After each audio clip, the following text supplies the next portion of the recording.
लु आजको चाहिँ यहाँनिर टक्कै लोकललाई यहाँ चिलफोड गर्दै यहाँनिर हाम्रो डाक्टर साहब भेना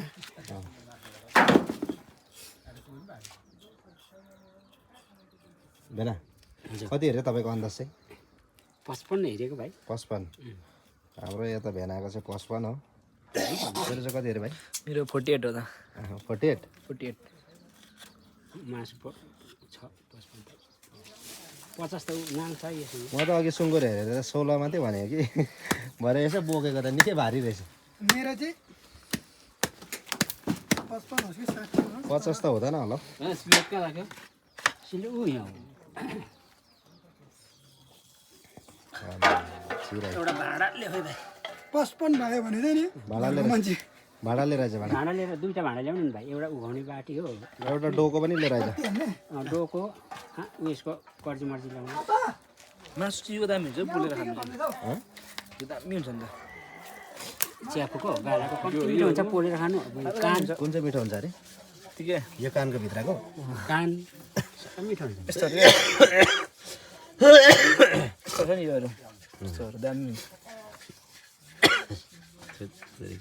अघि चारो खाँदै थियो है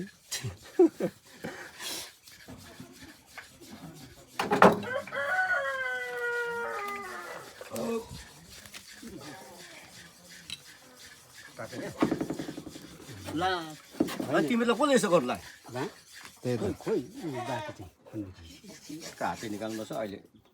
बाटो चाहिन्छ नि भक्क भएको छ अनि आन्द्रा लाउने डोको मुटु कलेज लाउने उयो यहाँ चाहिँ डक्टर यहाँ चाहिँ डक्टर हाम्रो एकदम पोस्टमार्टम स्पेसलिस्ट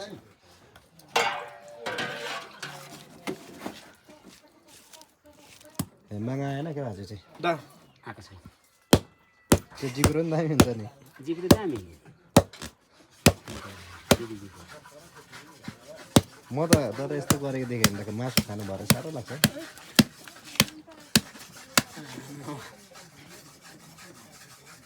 नगर नै भरे अलिक उता कान यो हजुर साथी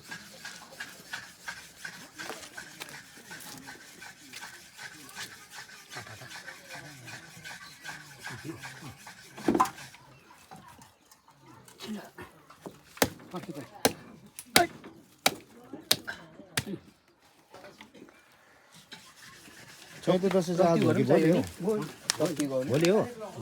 बाजे एउटा रक्ती भयो भने बोटको हड्डी हुन्छ हाम्रो यो केटा चाहिँ अब फ्युचरको यो चिरफाडा स्पेसलिस्ट हो यो भोलि पर्सि हाम्रो गाउँमा सुँगुर मार्नु पर्यो मलाई चिटफुट गर्नु पऱ्यो भने चाहिँ सिधै यसलाई माथि गऱ्यो त्यही भएर ट्रेनिङमा छ ट्रेनिङ सेसन छ यसको चाहिँ हेर्दै गर्ने फेरि कता काट्नुपर्ने हो बनाइदिन्छु नि हेमबाजे जस्तो फेरि ए राँगाले पनि माथि राल्छ घन्टाले काटेको छ क्या काँचो मासुमा राल्चो आइदिएको यसरी उ गर्दा उ गर्दै थियो लाग्दैन त नदेखाउँ होला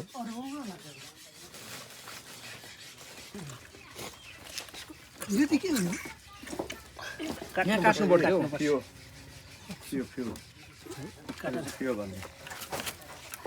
काटेको मात्रै चुडिन्छ नि त नि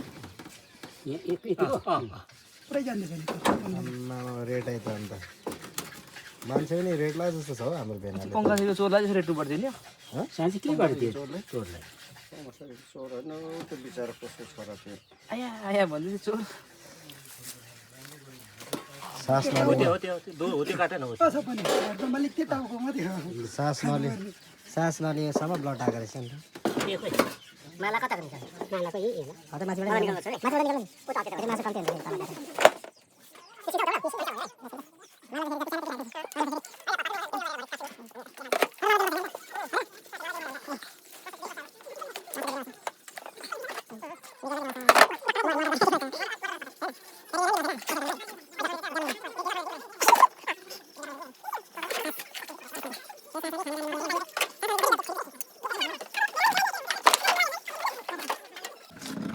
अब चाहिँ आउने अनि सापा प्याकेजिङको लागि खै पिरन्दा यहाँनिर त्यो पनि खाइदिनु रेडी हुँदैछ मासु दामी छ तर है काठ पिरा छ काठको पिरा छ ऊ पर थियो त मासु राम्रो छ बोसो छैन अहिले त अलिक ओक्रो चाहिन्छ मासु दामी छ है एकदम बोसो बेसी छैन है सुँगुरको मालिक चाहिँ यहाँ छ दिनरात चारो नदिएर यतिको लुते बनाएको ज्वाइँले लिएर आउँछ कस्तो सेटी देख्छ हेर्नु नि कतिवटा बनाउनु यो त्यो कतिवटा भन्छ यो दाम त 50 50वटा बनाइदिउँ मसिनो 50 मसिनो किन रामटा एउटा हाल्नु पर्यो नि त। दिनु पर्यो नि त एकछिन ल सेन्सर बनाऊ खाता भयो खाता हेर त कान्छ लाम्टा त सेन्सर बनाउनुहोस् भक्कु बनाउनुहोस् यो अचानक दिन त भदै मलाई सुनिल दाजु सानो होला भक्कु छ अन्त 50 किलो अन्त सानो सानो बनाउँ सानो हान नि गर्नु है किनभने त्यो आधी केजीमा नि त हाल्नु छ आधी केजी नि छ अँ आधी केजीमा यत्रो हालिदियो भने त फेरि डिके त जमानी होइन डिके त है हौ दुधको चिया त पिउँदैन नि कान्छी म त दुधको चिया त पिउँदैन नि म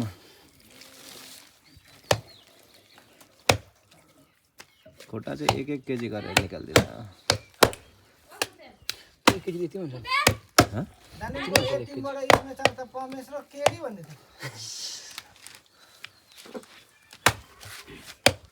होइन बेसी लाग्दैन 1-1 केजी नै लागेको मासु पुग्दैन पनि जस्तो छ मासु 2 केजी छ नि त मेरो पुग्यो भने भोलि खोला जानु छ त खोला जाउँ जाउँ न अन्त भोलि भरे नजाउँ रातितिर त आज बगर देव गएर बस पोकाएर खाएर आउँछ नि ल तर भाउजूले सेक्दैन क्या मलाई अन्त बिहा गरेर पनि फेरि डराइ भन्छ किन बिहा गर्नु बिहा गरेर त डराउँछ बिहा नगरेसम्म बरु जाइन जान्छ एकछिनबाट जान्छु हो भरे बेलुका चाहिँ हालिदिनु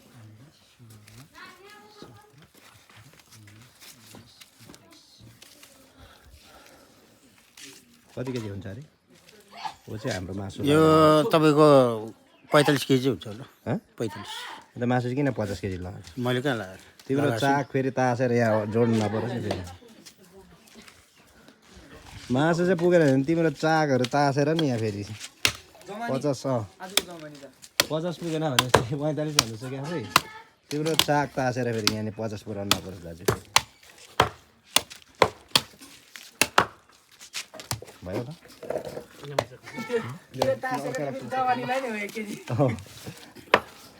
बिजुवा र जवानीलाई त्यहाँ मिला 2 किलोको 1 किलो 3 किलोको दाइजोमा पाएको म के साह्रो घुमाइ हिँडेको हौ रक्सी बनाउँदैछ होइन के गर्नु उयो के अन्त 3 किलो अन्त यहाँ हाम्रो भेनाकै छ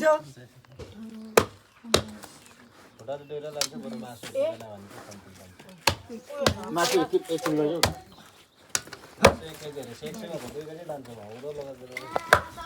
फोन दर्सँगै मैले त्यत्रो भनेको थिएँ त्यत्रो नभए भनेर मैले भनेको अनि 50 केजी नहाल्नु भनेर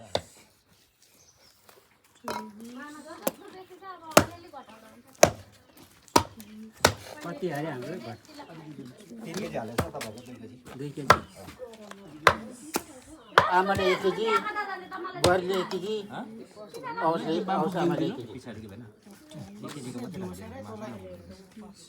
मेरो चाहिँ अगाडि गर्नु हो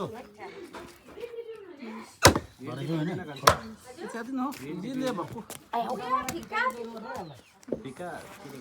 कस्तो रङ कस्तो हो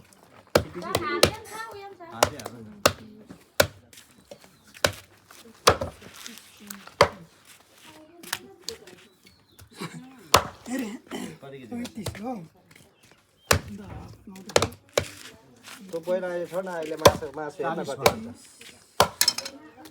50 केजी त बेसी हुँदैन खैदेऊ सुक्का मनमनै त खाँदिनँ भने पनि हुन्थ्यो नि भइरहेको होला हो फटाफट बनाएर नदिएर आधी गर्दै दिनु अब सबैलाई पुऱ्याउनु सबैलाई एक पावा 14 रहेछ आधी किलोको 14 रहेछ आधी किलोको फेरि लेख्न दाजु रहेछ हो यसो हेर्नुपर्छ नि कति के हो 14 रहेछ आधी किलोको अब अरू 1 किलो बनाउनु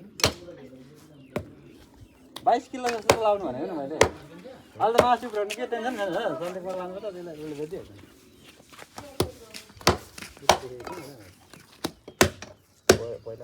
डालिममा मासु उफ्रिन्छ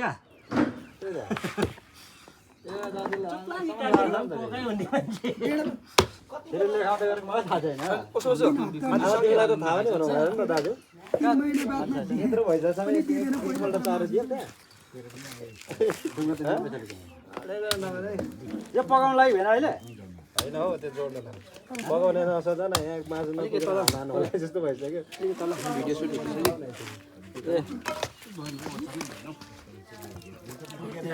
सिसी काटेर ड्युटी एटेन्ड गरेर फुत्तै त होला नि पोहोरको जस्तो बाइक लगेर चाहिँ त्यही फाइदा छ तर बट्टाडा हो नि त अन्त अब त्यो पनि भोलिको कहाँ जान्छ कहीँ जाने वाला छ नामटामा लगाइदिन्छ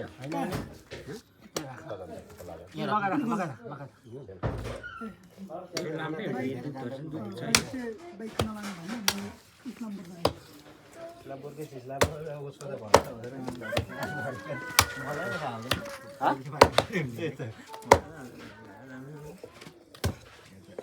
दालिम खोला 5 किलो जान्छ दालिम 5 किलो पुग्दैन 1 किलो पनि जाँदैन दालिम खोला यहाँ दालिम 1 किलो पनि पुग्दैन के दालिम खोला यहाँ दालिममा नपुग्ने जस्तो भएर चाहिँ अहिले आधा किलो बनाउँछ त्यसो 2.5 किलो हुँदैन हुँदैन नि नबना नि कहाँ उनीहरू कुखुरा मारेर त मलाई बोलाउँछ अब त्यो तँलाई होला यहाँ बिचरा 1 केजी घटाइदिँदा त पुगेको छैन अब दालिम खोला यहाँ अब बिहानदेखिको भेनाको उसको खट्ने मान्छेको अन्त उसको चाहिँ उता दिनु र पनि पुगेको छैन अर्को पालि भन कुकुर बोलाएर सबै दियो मेरो त घटाउला जस्तो गर्दैछ अन्त त्यत्रो लाउनु पनि हुँदैन नि त अन्त कता गयो बिरेन दाजु बिरान्दाजीको केही दोष छैन आमालाई भन्नु नि बिरान्दालाई 50-60 किलो लाउनुहुन्छ अन्त उसले जति भने त्यति लाउँछ नि दाजु 49 किलो लाग्छ है हुन्छ छैन 43 छ पुग्छ घटाएर भएको त घटाएर